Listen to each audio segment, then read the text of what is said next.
ये वीडियो उन बच्चों के लिए जो क्लास 10th में है। ये क्लास 10th प्री बोर्ड का क्वेश्चन पेपर है मैथमेटिक्स स्टैंडर्ड का। आज इस वीडियो में हम इसके क्वेश्चंस का आंसर देखेंगे। शुरू करने से पहले सबसे पहले इस वीडियो को लाइक कर दो। तो चलिए स्टार्ट करते हैं। पहला क्वेश्चन दे रखा है, कार्ड में से सिलेक्ट किया गया रैंडमली रेड कार्ड जो कि इवन नंबर का है। ठीक है, तो इसकी प्रोबेबिलिटी क्या होगी ये बताना है। तो इसकी प्रोबेबिलिटी 5/13 है। ए ऑप्शन करेक्ट है हमारा। सेकेंड क्वेश्चन में उस पॉइंट का कोऑर्डिनेट बताना है जो कि पॉइंट ए और बी को बाइसेक्टर कर रहा है। तो ये पॉइंट डी है 0 0, ये करेक्ट आंसर है। क्वेश्चन नंबर 3 में अल्फ़ा और beta are zeros of a polynomial. एक पॉलिनोमियल है, अल्फ़ा और बीटा है, तो इनका सम बताना है क्या होगा। इनका सम है 7/2। ये ऑप्शन करेक्ट है। क्वेश्चन नंबर 4 में x की वैल्यू बताना है।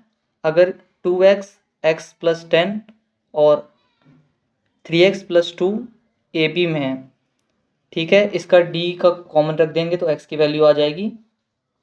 तो इसका आंसर है 6। x की वैल्यू 6 रखने पर ये ए पी बन जाएगा। अगला क्वेश्चन देखते हैं। क्वेश्चन नंबर 5 में पैरामीटर सर्कल का और स्क्वायर का सेम है, तो उनका एरिया का रेशियो बताना है। ठीक है, तो उनके एरिया का रेशियो होगा ऑप्शन डी 14:11।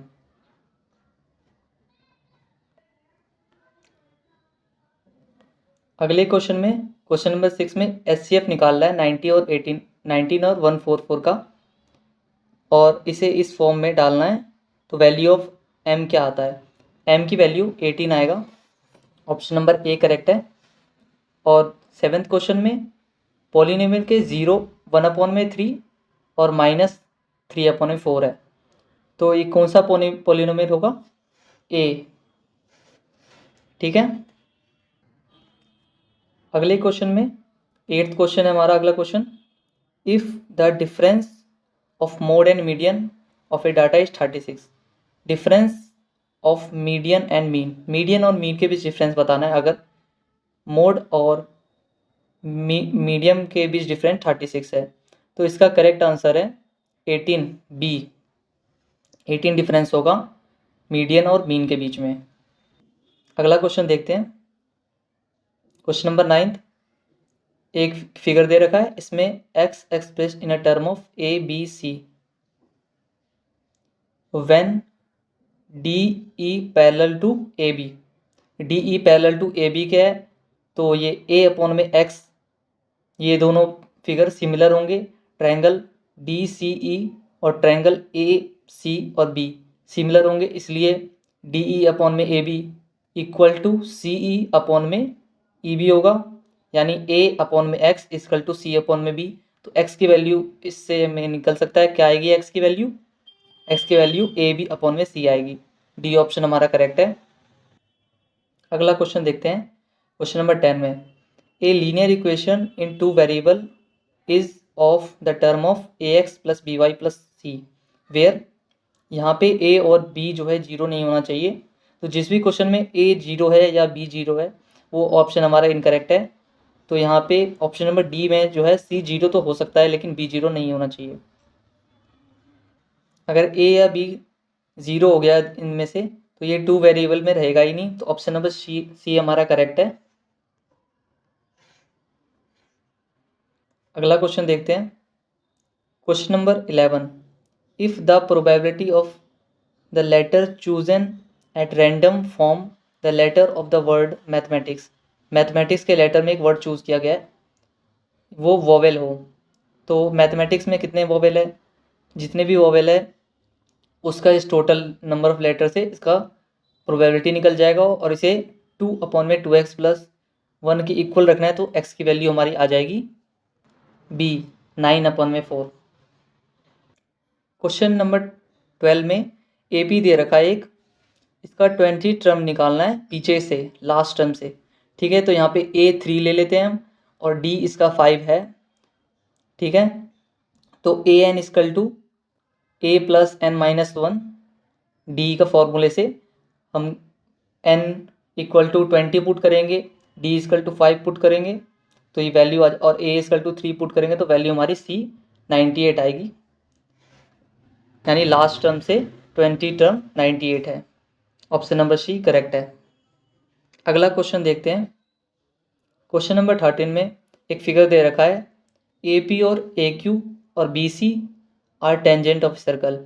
ये सर्कल के टेंजेंट है, ठीक है। If A B equal to 5 centimetre, A C equal to 6 centimetre and B C equal to 4 centimetre, तो ए पी का लेंथ बताना है कितना होगा।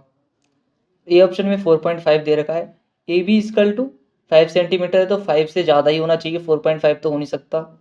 सी ऑप्शन भी इनकरेक्ट होगा, 5 भी नहीं हो सकता। इसका करेक्ट आंसर है बी 7.5। अगला क्वेश्चन देखते हैं। Question number 14, the root of quadratic equation. इस क्वाड्रेटिक इक्वेशन का रूट क्या होगा। इस क्वाड्रेटिक इक्वेशन का रूट अगर निकालेंगे तो ये इर्रेशनल और डिस्टिंक्ट निकलेगा, यानी वो इर्रेशनल होगा और दोनों रूट इक्वल नहीं होंगे, अलग अलग होंगे। अगला क्वेश्चन देखते हैं।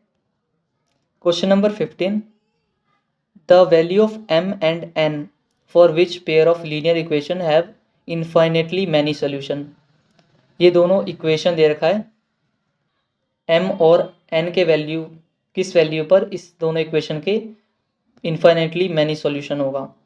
तो अगर a अपॉन में ये इक्वेशन को a x plus b y plus c के फॉर्म में लिखा जाए तो इन दोनों इक्वेशन में a1 अपॉन में a2 equal to b1 upon में b2 equal to c1 upon में c2 आ जाएगा।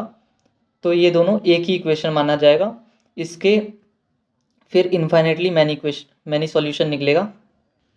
ये रिलेशन हम पुट करते हैं तो हमारा आंसर डी आता है, m equal to 6 n equal to -6। D option correct है।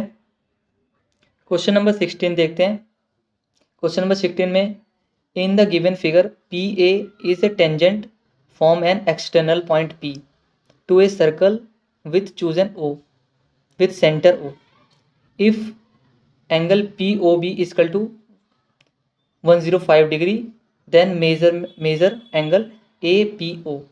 एंगल निकालना है ए पी ओ, ठीक है। ट्रायंगल ए पी ओ में एंगल पी हमें निकालना है। तो यहाँ पे ए बी एक स्ट्रेट लाइन है, तो यहाँ पे 105 और एंगल पी ओ ए कितना होगा 180 डिग्री। तो ये एंगल ओ आ जाएगा हमारे पास 75 डिग्री और एंगल ए 90 डिग्री है, तो पी एंगल हमारे पास 15 डिग्री आएगा, क्योंकि ट्रायंगल के सभी इंटरनल एंगल को प्लस 180 डिग्री होता है। करेक्ट आंसर हमारा है सी ऑप्शन 15 डिग्री। अगला क्वेश्चन देखते हैं। Question number 17, if the quadratic equation x square minus 8x plus k equal to 0 has a real root then. यहाँ पे d की जो वैल्यू होनी चाहिए रियल आनी चाहिए, तो हमारा करेक्ट आंसर है बी, के जो है लेस देन और इक्वल टू 16 होना चाहिए। और क्वेश्चन नंबर 18 में, the point of intersection of the line represented by 3x minus Y equal to 3 and Y axis. तो हमारे पास ये दो लाइन है, एक लाइन है 3x माइनस वाई और 3 इधर आ जाता है तो -3 इक्वल टू 0, और वाई एक्सिस, जहाँ पे वाई एक्सिस का इक्वेशन क्या है x इक्वल टू 0। तो x इक्वल टू 0 पुट करने पर y जो हमारा -3 आ रहा है, तो पॉइंट जो है 0 -3 इंटरसेक्शन पॉइंट है, इसमें हमारा ए ऑप्शन करेक्ट है। अब हम अगले क्वेश्चन की तरफ जाते हैं। क्वेश्चन नंबर 19 और 20 जो कि एसेशन और रीजन वाले क्वेश्चन है।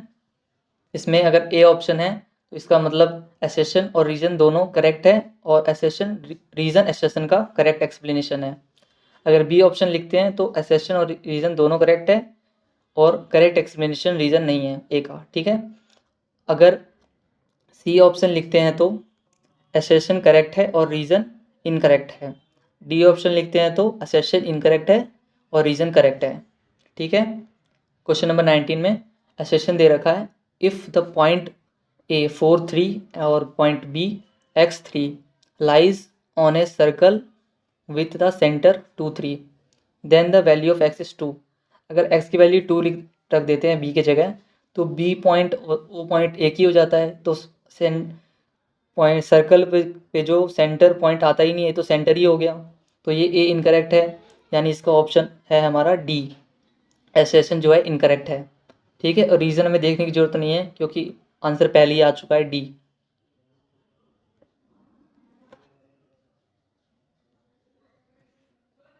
क्वेश्चन नंबर 20 देखते हैं। असेशन दे रखा है, the probability of getting bad pain in a lot of 200 is 0.035, the number of good pain in a lot of is 193। तो प्रोबेबिलिटी दे रखा है 200 पेन है, उसमें से कितने पेन बैड है। बैड निकालने के लिए 0.035 है, ये हमारा इक्वल टू होता है 7/200, यानी 7 पेन जो है बैड पेन है। तो गुड पेन कितने हो गए 200 में से 193, यानी एसेशन जो है हमारा करेक्ट है।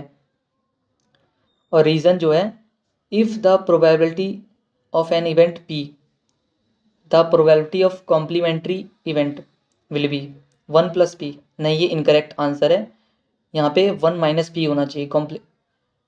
p है अगर तो p डैश क्या होगा, p कॉम्प्लीमेंट्री होगा 1 - p।